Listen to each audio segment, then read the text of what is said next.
Welcome to the first Ultra168 update from this year's Western States 100.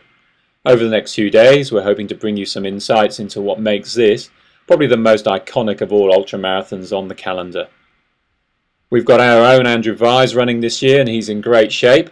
He's on his way here and he'll be joining me in Auburn in the next few days where we'll do some final preparations on the back end of the course, checking out the conditions, getting him over his jet lag and fine-tuning his race prep depending on what course we're going to be running this year.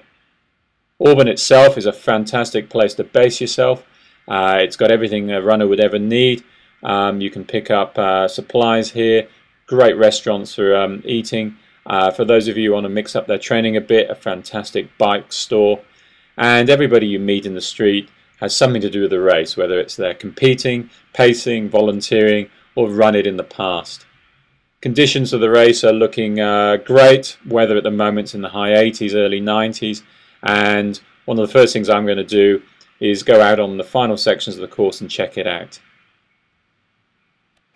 Down here at the American River, it's very clear from the snows they've been having all year that the river conditions are much higher than normal. So one of the first decisions I think the race director will be making is that the river crossing at mile 78, the Rucky Chuck crossing, is going to be by boat this year. Similar to last year, added a unique insight into the runner's psyche when you put some of the leading competitors in a boat together. So the first run I'm going to do is up from No Hands Bridge to the finish.